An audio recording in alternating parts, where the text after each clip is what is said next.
ये पृथ्वी है। आप इस विशाल से दिखने वाले ग्रह में कहीं रहते हो और हर कोई चीज जिसके साथ आपने कभी भी इंटरैक्ट किया है वो इसी ग्रह में है। पर ये इतना विशाल ग्रह ब्रह्मांड के तुलना में कितना बड़ा है? कंपैरिजन के लिए हम लेते हैं चांद को।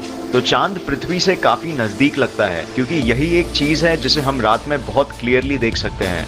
बट एक्चुअली में चांद हमसे इतना नजदीक नहीं जितना हम सोचते हैं। चांद हमसे बल्कि इतना दूर है। इस दूरी के बीच लगभग 30 पृथ्वी और आ जाएंगे। और अगर हम एक कार में किसी तरह चांद में जा सके 100 किलोमीटर प्रति घंटे के स्पीड में, तो हमें 160 दिन लगेंगे। चांद पे पहुंचने के बाद पृथ्वी का दृश्य कुछ ऐसा लगेगा। तो पृथ्वी काफी बड़ी लग रही है, राइट? अब देखते हैं यही नीले रंग का ग्रह मार्स से कैसा दिखता है। तो ये एक तस्वीर है जो ली गई थी मार्स से स्पेस प्रोब द्वारा। ये छोटा सा डॉट जो आप देख रहे हैं वो है हमारी पृथ्वी, जो ऐसी दिखती है मार्स के सतह से। मार्स की एवरेज दूरी हमसे है 225 मिलियन किलोमीटर्स, जो यहाँ तक कि 400 मिलियन किलोमीटर्स तक भी पहुँच सकती है। तो इसका मतलब अगर हमें एक दिन मार्स जाना पड़े तो हमें चांद से 986 गुना ज्यादा लंबी दूरी तय करनी पड़ेगी। यहाँ तक कि रोशनी की किरण को भी 20 मिनट लग जाएंगे यहाँ से पृथ्वी तक पहुँचने में, जिसका मतलब इंस्टेंट कम्युनिकेशन बिल्कुल भी पॉसिबल नहीं हो पाएगा इन दो ग्रहों के बीच। अगर हम थोड़ा और दूर जाएं तो हम ढूंढ सकते हैं वॉयेजर 1 स्पेस प्रोब को, जो अब तक का इंसान द्वारा बनाया गया सबसे दूर उड़ने वाला स्पेसक्राफ्ट है। इसकी दूरी हमारे पृथ्वी से 138 एस्ट्रोनॉमिकल यूनिट्स है, जहां एक एस्ट्रोनॉमिकल यूनिट होता है पृथ्वी से सूरज का डिस्टेंस। अपने सफर में कभी वॉयेजर 1 ने अपने कैमरा को पीछे करके ये तस्वीर निकाली। ये देखने में तो इतना कुछ नहीं लगता है, लेकिन ये पूरे इंसानी इतिहास का सबसे बड़ा अचीवमेंट है। ये सफेद नीले रंग का डॉट हमारी पृथ्वी है। ये हमारा घर है। यहीं अरबों लोगों ने जन्म लिया और अपनी पूरी जिंदगी काटी है। यहीं सभी ने सुख और दुख दोनों देखा है। यहीं सारे धर्म और धर्म बनाने वालों ने जन्म लिया है। हर राजा, रंक, संत और पापी ने इंसानियत के इतिहास में अपनी जिंदगी यहीं काटी है। और ये यहाँ से सूरज की सफेद रोशनी में इतनी छोटी सी चीज दिखाई दे रही है। वॉयेजर 1 17 किलोमीटर प्रति सेकंड की स्पीड में ट्रैवल कर रहा है। इतने स्पीड में भी वो हमारे सूर्यमंडल यानी सोलर सिस्टम के बाहर आने के लिए 30,000 साल तक नहीं निकल पाएगा। एक बार हम सूर्यमंडल से बाहर निकल पाए तो हम पहुंचते हैं जिसे कहते हैं इंटरस्टेलर नेबरहुड में। मतलब ये सब हमारे सूर्यमंडल के पड़ोसी है। यहाँ हम एस्ट्रोनॉमिकल यूनिट्स से बढ़ के लाइट ईयर्स में दूरी मापते हैं। एक लाइट ईयर मतलब उतनी दूरी जो एक रोशनी की किरण एक साल में तय करती है, जो होता है 9.461 ट्रिलियन किलोमीटर्स। सूरज के अलावा हमारे सबसे नजदीक का सितारा, जिसे कहते हैं प्रोक्सिमा सेंटोरी, हमसे फिर भी 4.24 लाइट ईयर्स दूर है। अगर वॉयेजर 1 स्पेसक्राफ्ट उसकी ओर बढ़ने लगा तो उसे 70,000 साल लगेंगे उस स्पीड में वहां तक पहुंचने में। अगर हम थोड़ा और जूम आउट करते हैं तो हम देख सकते हैं पूरे मिल्की वे गैलेक्सी को। इसके ही अंदर हमारी पृथ्वी है। ये पीला डॉट हमारे रेडियो ब्रॉडकास्ट सिग्नल का रेंज है, जिसका मतलब कोई भी एलियंस अगर ये रेंज के बाहर है तो उन्हें इंसानों की मौजूदगी का कभी भी पता नहीं चल पाएगा। हमारा पूरा गैलेक्सी एक कोने से दूसरे कोने तक 1 लाख लाइट ईयर्स बड़ा है। यहाँ लगभग 10,000 करोड़ सितारे और 10,000 करोड़ प्लैनेट्स है। लेकिन आप इन सबको रात में कभी नहीं देख पाओगे, क्योंकि 99% सितारे जो आप रात में देख सकते हो वो सिर्फ इतने छोटे से एरिया के अंदर होता है।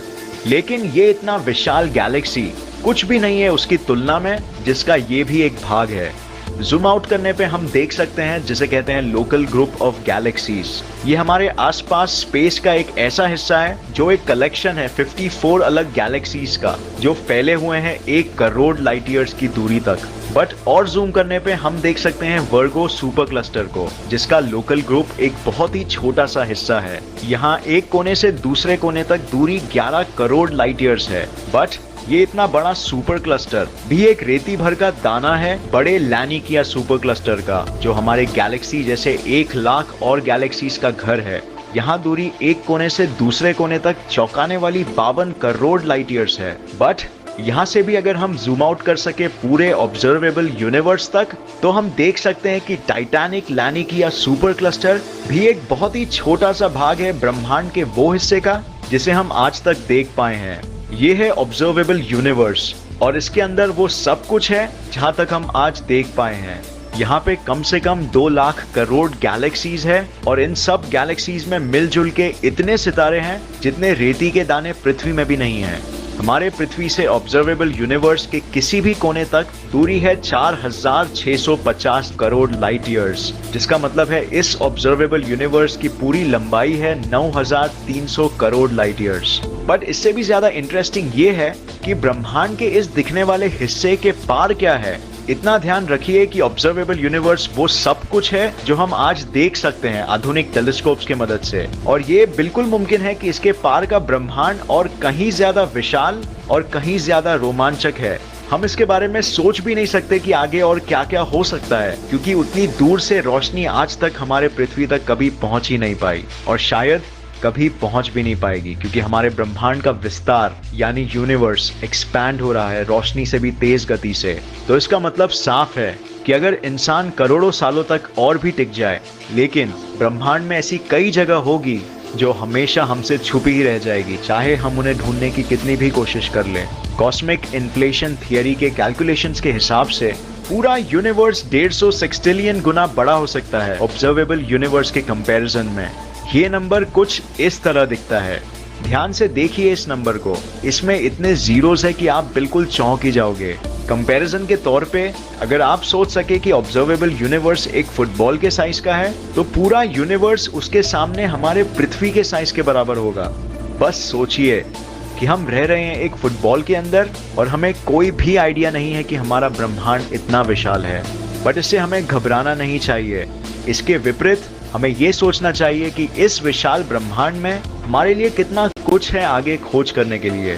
तो ये वीडियो देखने का बहुत शुक्रिया। उम्मीद है आपको ये वीडियो पसंद आया और उससे नया कुछ जरूर सीखने मिला। तो आपकी क्या राय है इस विशाल ब्रह्मांड के बारे में? क्या ये आपने जितना सोचा था उससे ज्यादा विशाल है या उससे कम? कमेंट्स कीजिए नीचे, हम सुनना चाहेंगे। अगर आपको ये वीडियो पसंद आया तो इसे लाइक और शेयर करना मत भूलिए, और ऐसे ही साइंस वीडियोस के लिए इस चैनल को सब्सक्राइब करके नोटिफिकेशन बेल ऑन करना मत भूलिए। और मैं आपको नेक्स्ट वीडियो में मिलूंगा ऐसे ही किसी इन्फॉर्मेटिव वीडियो के साथ। तब तक के लिए देखते रहिए और सीखते रहिए। जय हिंद।